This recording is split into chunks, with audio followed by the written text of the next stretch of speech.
Hey, you two, this is Other Prepper One. Today, I need your help. I'm gonna, I guess, hire you. We're gonna give some things away, some products away, some of our stuff. And I don't know what we're gonna give away, a bunch of stuff. And we're gonna pick two lucky people, but you gotta work for it. There's nothing free in this world.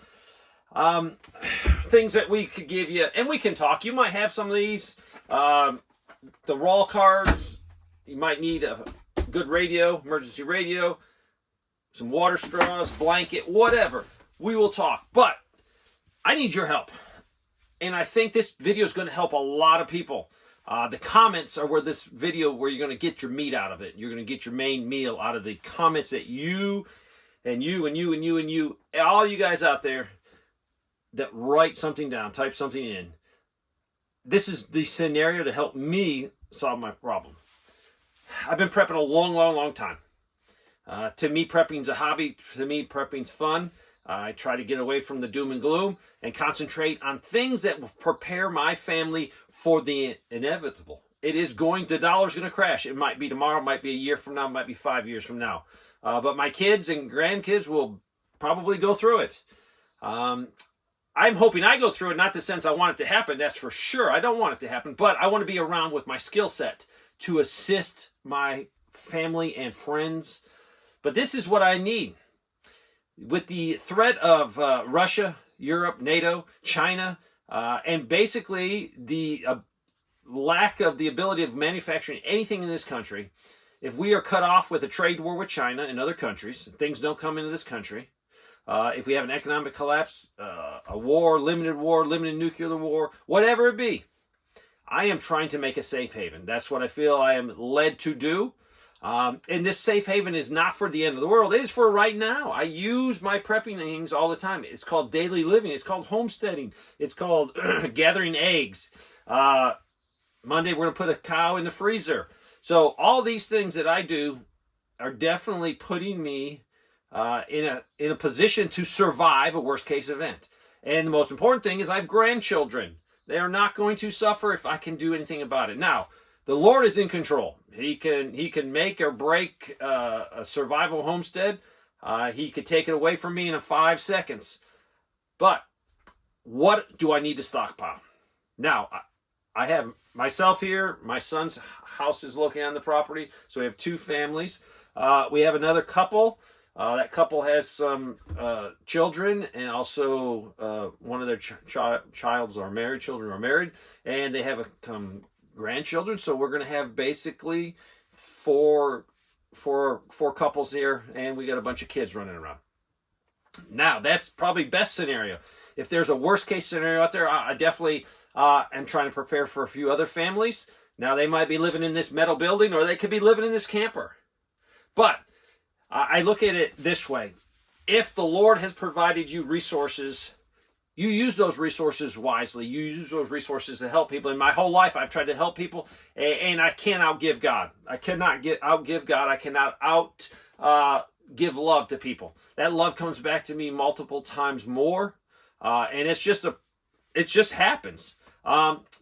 You don't give to get something back in return.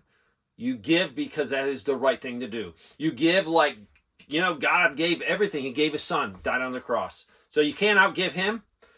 So what I'm looking for is things that you, me, anyone should be stockpiling. Now, if you're a beginner prepper, you're not going to be stockpiling the things I'm worried about right now. You're trying to get food and water, shelter, security, some camo gear. I'm thinking long term. I'm thinking, okay, I got equipment on the property. I got a tractor. I got an excavator. What do I need to keep those running? Definitely fuel is the biggest thing, but what spare parts are the biggest spare parts? If I was using those equipment on the property just for me, I don't, rent my equipment out. I don't take it out, unless you're a good close friend. It stays here for the property. It stays here for projects to get done. So my equipment doesn't get the wear and tear. If you're you do land clearing, you're destroying your equipment every day. You're using it. And in return, you're making money, and then you'll have to buy new equipment eventually.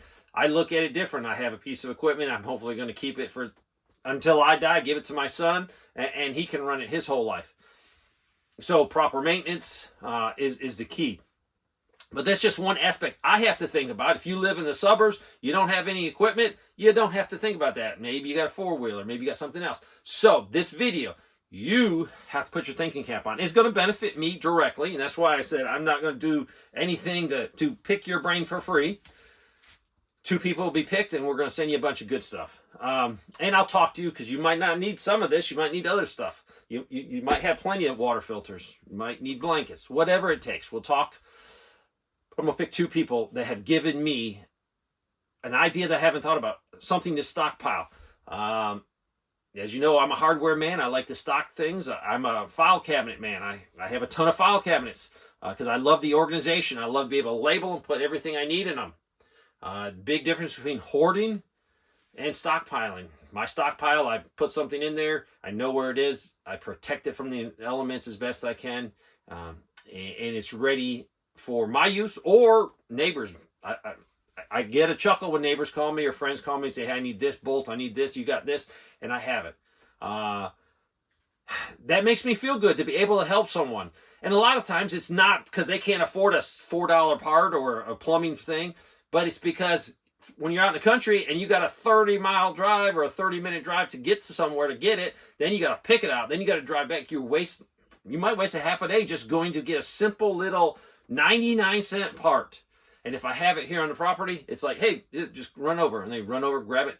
They're back to work fixing their problem. And a lot of times it's been emergency repairs. I've had people that had plumbing issues, broken pipes. It's like, hey, you got this? I got it. They come, bam, they're up and running very quickly. Or they get it at night. All the stores are closed, but they're able to get it. And that's the blessing of having this. And that's why I like to bless other people. It vindicates my position of stockpiling for a rainy day.